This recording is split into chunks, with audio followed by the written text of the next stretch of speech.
Hello everyone and welcome back to Brian Reads Comics. I'm your host, Brian Hines. And we're going to do some quickie reviews for the month of February 2023. But first, hey everyone, be sure to check out my Patreon page. It's patrons like you who help these shows to get made. Also, like this video, subscribe to my channel, and check the notifications bells. No, I didn't change shirts. That's crazy talk. Thank you. Our first review is The Last Barbarians Issue 1, a brand new series from Image's Shadowline imprint. It's written by Brian Haberlin. Hey, great first name, Brian. Best known as a colorist, but also as the co-creator of Witchblade, and it's drawn by Jared Van Dyke. Now, I'll admit, I got it for the cover, So, the story. Basically, in this kind of fantasy setting, everyone belongs to a guild for their employment, and if they don't, they're termed Barbarians. Sylve, a red-headed girl, and her mentally challenged larger brother Shadow are struggling to make ends meet when a thieving job goes wrong and they get kicked out of the Thieves Guild. Now they're Barbarians.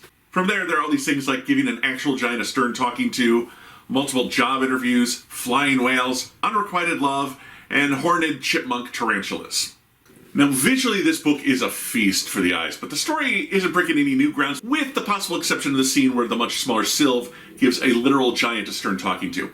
Otherwise, the story is following some predictable roots. Small but smart girl who has temper takes care of a sweet but larger brother while trying to make ends meet and taking a job she probably shouldn't. This is a hard one to get a feel for by the first issue. I'm not sure that this book will end up being worth the money I pay to read it in monthly installments, but it does look good and there are some neat things happening in the world building that Brian's doing. I'm just not sure why Haberlin settled on the word barbarian as the selling point of his title and then made it mean something entirely different from what we all have taken it to mean.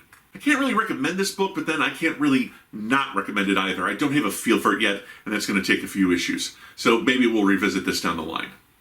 Up next, we have Amazing Spider-Man 19 and 20. What? So, at the end of Nick Spencer's run on Amazing Spider-Man, Peter and MJ were back together when there was a knock at the door. Cut to Zeb Wells' run, and MJ is now with a man named Paul and acting as a mother to his two children. Jump ahead a bit, Felicia Hardy gives Peter a birthday kiss, leading to renewed feelings between the on-again, off-again lovers. Now we're about to get the story of what happened to drive MJ and Peter apart. But before that, we have these two fill-in issues by Joe Kelly, who was the first ever writer of a solo Deadpool comic, and recently did the Deadpool Spider-Man team-up book. And drawn by fan-favorite artists Terry and Rachel Dodson, both being famous for the art on the previous Spider-Man Black Cat Evil That Men Do book written by filmmaker Kevin Smith. The Black Cat and Spider-Man decide to have a little alone time to figure out their feelings and leave New York for the weekend, only to run into MJ and Paul staying at the same resort. But before you can say wacky but sexy shenanigans, they run into a small-time villain who's renting out A-list villain technology for corporate team-building retreats. It doesn't really make much more sense than that, even if you read both issues. And yes, both issues came out in February, so I'm technically within my rights to review them both on this episode. Setup that doesn't quite work set aside, there is some solid character work at the very end with Peter confronting his feelings for MJ with Felicia. Now, I am a huge fan of the Dodsons, but something was off with the art in this book, and hey, I get it. Sometimes you reduce a character or object to simple shapes for the sake of simplicity, but then to do that same thing on larger images, that's pretty bad. Also, I feel like the coloring was laid on top of the inking as there was precious few solid blacks, something that I personally find annoying in comic book art as it gives everything a slightly less bold color profile.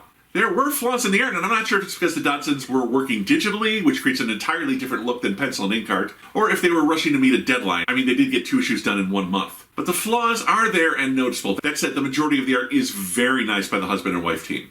Now, admittedly, this is not the regular creative team, and it's 2 fill-in issues, so you don't really need to read this, except maybe those last 2 pages in issue 20, when Peter gets to a more accepting place of his current relationship with Mary Jane. But if you're a longtime Marvel fan like me, the chance to see the Dodsons doing interior artwork on Spidey and the Black Cat again is too good an opportunity to pass, even if it means you'll have to accept the art, warts and all. This is a fun, if inconsequential, 2-issue read.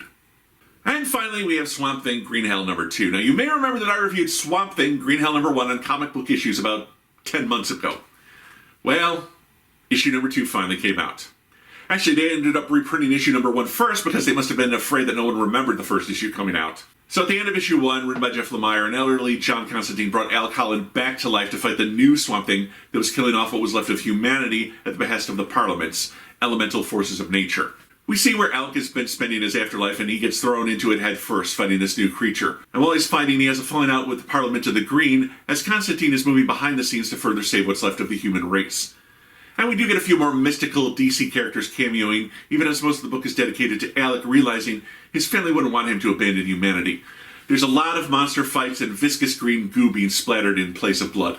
It's more of the same from the first issue, and I won't really have too much to say to add on to my original review, except that in the second issue the art looks a little off. And I think it was probably misprinted. Possibly. The line work just is a little too thick, as if you were looking at TV and the resolution were just off by a hair. It gives a slightly blocky, perhaps pixelated feel to the art, although it's not anywhere near that obvious. I'm just speaking of what feelings it evokes at me when I look at it. And it's a shame because Doug Monkey's art has always been amazing. Comic books are a visual medium every bit as much as a written one, so when one is off, it obviously affects the quality of the other. It's a shame that both Spider-Man and Swamp Thing had problems with their art today, and that speaks to a lack of quality control at the big two. I'll just ask that every comic book company try and make their books look just as good as possible, so there's much fun to read over and over again.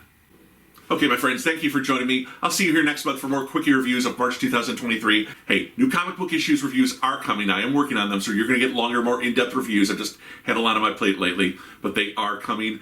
And thank you for your patience. Thank you for watching this. Thank you for subscribing to my channel, liking these videos, checking out my Patreon page. So I'll see you back here next time. This has been Brian Reads Comics, and I'm your host, Brian Hines.